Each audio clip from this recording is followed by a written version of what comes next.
Chinese visitors are all keen to the first being the castle following 2 years of negotiation by all.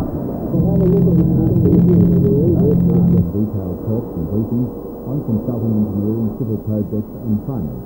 Also suggested being to demonstrate just what the country has to offer. In particular areas of construction, AUKUS is recognised as a leader with its high-tech approach. This kind of expertise the Newcastle-based company now wants to extend to the potentially vast market of the developing China. If AUKUS was to become involved in a project in China, would there be any tangible benefit to this area?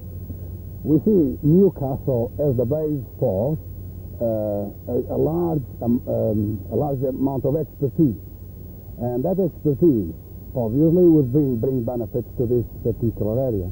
It is our highest priority to bring benefits to this region. It is here where we are based, it is here where we employ people, it is here where we can draw the expertise which any project in China would require.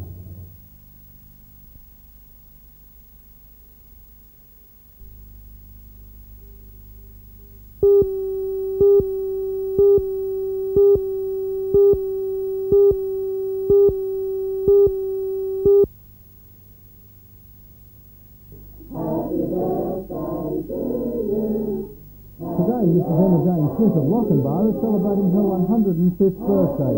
She attributes her long life to keeping busy with hard work and early nights. Mrs. Smith had 7 children, and in addition to her immediate family, she has 51 grandchildren, great-grandchildren, and great-great-grandchildren, with another 2 on the way. Today at her son's Lochinvar home, nearly 40 relatives spanning the 5 generations gathered to help her celebrate the big occasion. Mrs. Smith was born at Kilbuster near Armidale in 1879 and spent much of her life in the Armidale area before moving to Newcastle in 1955. Mrs. Smith had dozens of listeners' congratulations, including a telegram from the Queen. Meanwhile, congratulations are also in order for Mrs. Celia Rackman from Musselbrook, who was crowned as the regional Queen of Hearts today. Mrs. Rackman was selected ahead of 3 other finalists and will go on to compete in the National Queen of Hearts Quest in Sydney in late October. The regional quest organisers announced Strait today that more than $13,000 has been raised for the National Heart Garden survival area, and are hopeful that this deal will grow when the fundraising ends in 3 weeks' time. And I'll go right now all the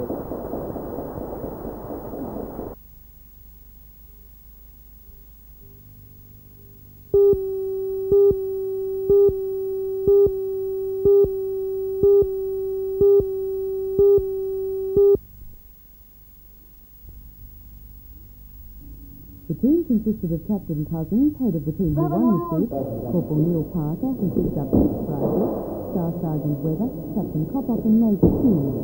The team won with a record margin of 98 points against the team. The team's prizes were presented to the team by the commanding officer of the regiment, Lieutenant Colonel Laurie Kelly. The team has already received Newcastle's major rifle shooting prizes, taking up to 39 this trophy, to bring the remaining 13 into the Army Reserve competition. But they're obviously not intending to rest on their laurels. They'll be competing in other competitions before November, when 4 of the Newcastle team have been chosen to take part in the national competition for Queen's Medals to be held in Singleton.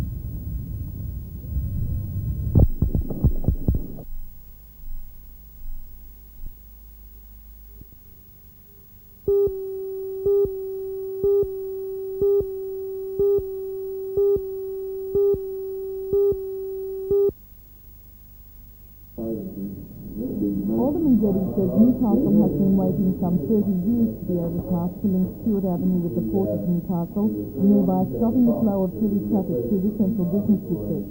He says the fact that Newcastle has been waiting so long is a source of concern and should be pointed out to Mr. Brereton. In speaking against the motion, Alderman John Price said the ongoing improvements in roads in and around the city has lessened the urgency for such an overpass. Nevertheless, it was decided that the fight should continue, and the state government should be asked to contribute towards the estimated $6 million needed for the project.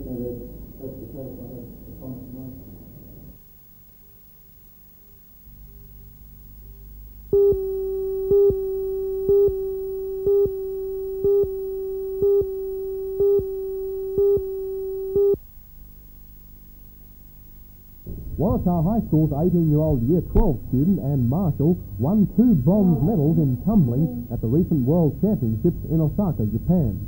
Anne, who was back in training today at school, was placed third in the World Seniors and the team's open event as a member of the Australian team. She's outstanding talent, having only turned her attention from gymnastics to tumbling 18 months ago, and in that time also taken out state and Australian titles. Anne has dedicated herself to the sport with great discipline.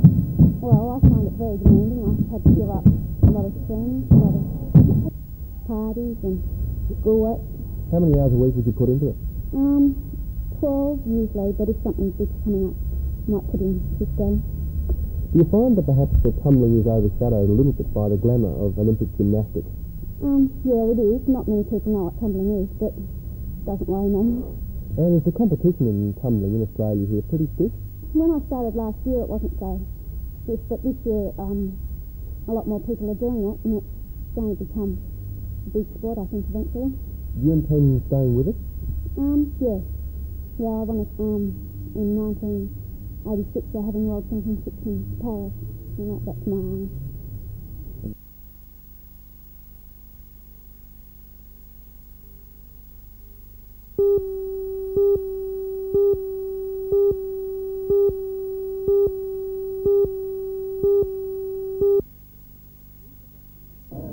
Lisa Jacquenet is Deputy General Secretary of the Asian Students Association based in Hong Kong and is currently on a speaking tour of Australian universities. We believe that Australian students can do a lot of solidarity work for Asian students and Filipino students in particular. And I'm particularly referring to the fact that Australian students is made aware of the fact that Australian economic and military aid is in fact being channeled to the Marcos regime to help oppress and violate the human rights of students and people in the Philippines. I think they would start to get to question, and they would start to find reason to get involved in solidarity with the students in the Philippines and in other countries in Asia that are likewise facing such human rights violations. Students in the Philippines face the same human rights violations that other sectors in society face. No? Our peaceful demonstrations and rallies are truncheoned, gunned down, tear gassed. Many of our student leaders are detained, and many of us face the threat of detention. I myself have an arrest order since I have had it since 1981, and every time I go back to the Philippines, I do face the threat of arrest. At the same time, many of the students who are involved in the student movement disappear. No? Like just before I left the Philippines this August, a friend of mine active in the student movement disappeared and was found dead floating in a river with marks of torture. These are the realities that we face as students, just as the other sectors of society too face these brutal violations of human rights. Before returning to Hong Kong, Ms. Jacquenet will be speaking in Sydney over the next 3 days and attending a national meeting in Canberra at the beginning of October.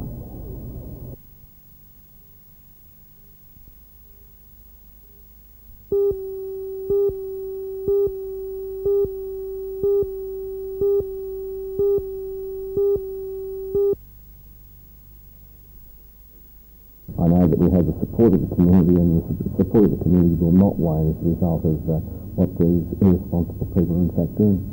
This latest allegation with the invoice, how much damage is that going to do to? Well, I've been told by the Surf Life Saving Solicitor, Mr. Bill Clark, that there is no basis for the claim at all. I accept that advice from him, and I certainly can see no reason why the claim should have been made. So I feel it's just a complete waste of time, the claim being made, and it's probably sour grapes on the part of the operator. Interested parties to the helicopter service gathered last night to discuss the matter with Alden Burns. Despite the current dispute over Heliop's rule to the service, one of the most argued over points of the choice of the new helicopter has been the size of the aircraft. The Newcastle Hospital's Director of Intensive Care, Dr. Peter Moore, defended the choice of a Long Ranger. While the Jet Ranger, which we have been using in the past, has been a very important part of that team of our retrieval systems, because of its limitations in size, we've had to reduce or limit our retrieval to just the doctor, and that put considerable strain on the system, and on many occasions we've elected not to transfer the patient by helicopter because of that. Also, the Jet Ranger, because of limitations in space, inside the aircraft make it extremely difficult to carry out procedures within the aircraft. And the long range will overcome all these problems because it is of appropriate size for aeromedical evacuation.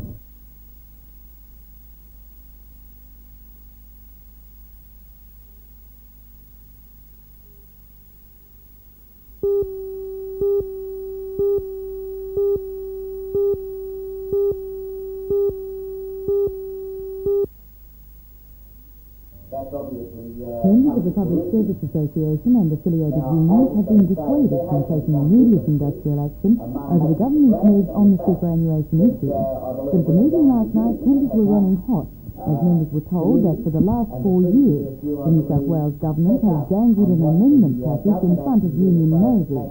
Union agreement to the government's amendment package was reached in August of this year, but according to Association Vice President Mr Jack Mullins, the government is now trying to back down.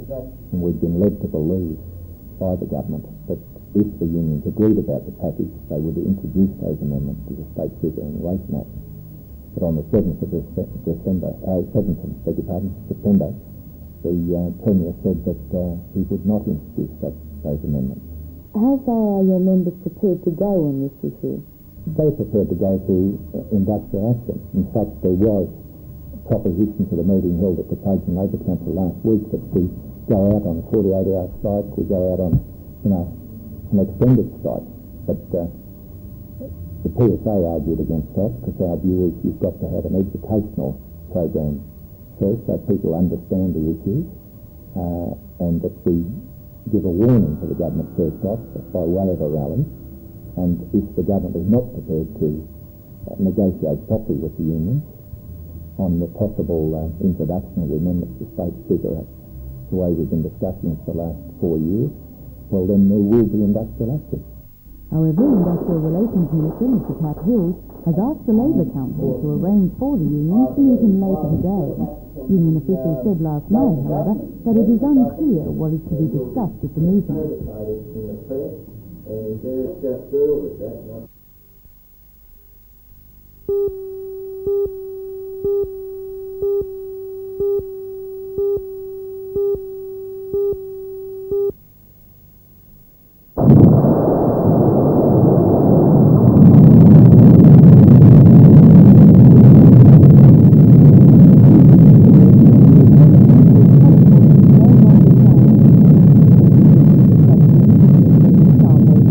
Nuclear-powered ships and submarines, uranium mining and refining, and the arrival of the nuclear deployment of American cruise missiles. But there were problems south of the Geneva Arms Talks said they would deploy more. Green and Common and Roxby Downs demonstrations, and even There were other demonstrations in the capitals of Western Europe and in Bonn. At a meeting held in Newcastle last night, people for nuclear disarmament discussed those issues and what could be done leading up to an election. We've got a Labor Party in there, which is supposed to be anti-uranium, and we've got the biggest mine in the world, mining uranium. We've got an opposition, which wants to invite American bases into every city in Australia. The Peace Minister's got a difficult role to play in these federal elections to try and have some impact. In Newcastle, how high is the feeling of the people about nuclear disarmament? Well, we know it's very high. We know because when we're on the streets or in shopping centres or at meetings with these petitions that we've been carrying around for some time now, they're petitions which list all the points that we're after, like no uranium mining, no American warships visiting, or no any foreign nuclear warships visiting, and no foreign bases. We know that people are very worried about nuclear war. What we're trying to sort out in people for nuclear disarmament is how to translate that into electoral muscle.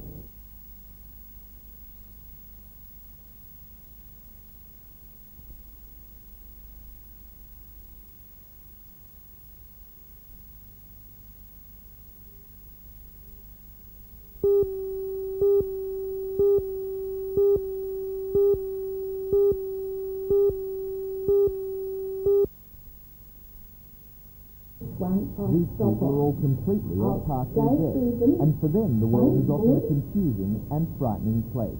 Unable to understand or be understood by the world, the deaf are often socially isolated or choose to withdraw from human relationships.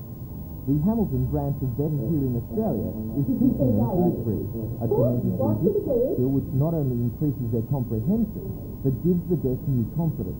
The organisation says the rest of us should be more aware and tolerant of the problems of deaf people. Shouting to a deaf person does not help.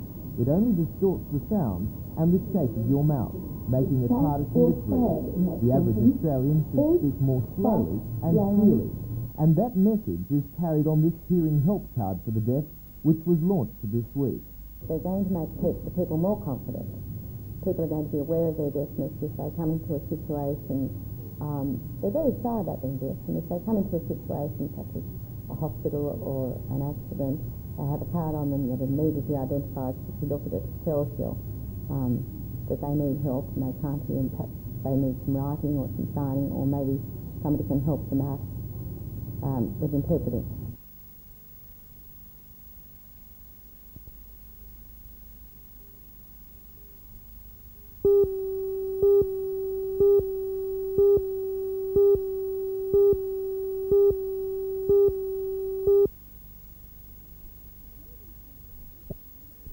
Melbourne's Handstand Theatre Company has come to Newcastle via the Long Route. Earlier this year, it was seen by more than 10,000 people in 5 different overseas countries, and now it's Newcastle's turn. Well, Secret is a theatrical experience without a plot and without speaking actors.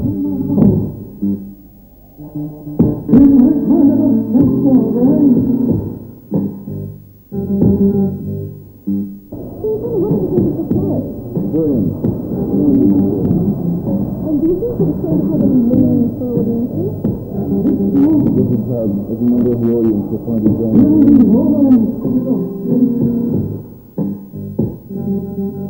It was very visual, and they also enjoyed it. Do you think that people get any meaning from it? Or is it purely a visual? No, I think they'll get out of it what they want to get. And how did the children enjoy it? The show was terrified.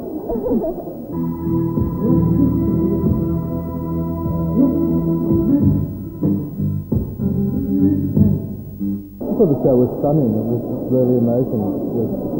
The movement, the colour, everything was just a really exciting visual thing. It doesn't have a plot. Do you think people will take any meaning from it? I don't know. I think it's the sort of show where you find your own meaning.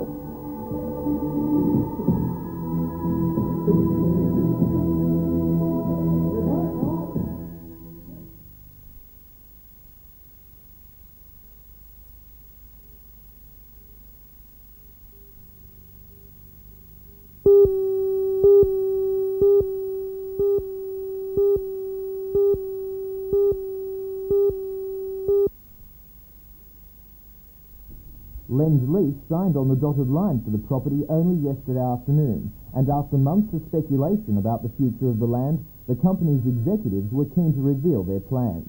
Although not finalised, those plans will initially see the property used for car parking. Within 6 or 7 months, construction will begin on a multi-storey shopping complex costing between $20 and $30 million. It will essentially be an extension of Charlestown Square, which Lend-Lease also owns, although there may not be a physical link. The company says the major tenant of the complex could be a department store, since it is one type of retailer that Charlestown lacks. Some will see the new development as adding to the apparent oversupply of retail space in the region, but Lend-Lease has no such fears. We're looking in all of our centres to expand them as and when the market demands, and Charlestown is one of the better performing of our shopping centres, and consequently it performs better because the people are supporting it. So you believe there is a demand here? Most definitely. Yet more retail space may soon become available much further south at Canmore. At the Wyong Rugby League Club today, Sydney-based developers Develco announced an elaborate 2-stage, $50 million shopping complex proposal. The so-called Lake Fair would be built on land bounded by the Pacific Highway, Wallara Road and the Leagues Club. Part of the land is now a caravan park and the rest belongs to the club. The original development proposal for Stage 1 was rejected by Wyong Shire Council in March because it wants an alternative development at Gorican to go ahead. Undaunted, the company attracted another major retailer to Stage 1, lifting its value to $27 million, and sent the proposal back to Council. Stage 2 would almost double the size of the complex, and with government financial help, include a twin cinema complex, a baby healthcare centre, a senior citizens centre and a branch library. At this point, Stage 2 is only a dream and would not see completion until the 1990s. Meanwhile, Stage 1 goes to Council within 8 weeks for consideration, and this time Javelco is quietly confident of approval.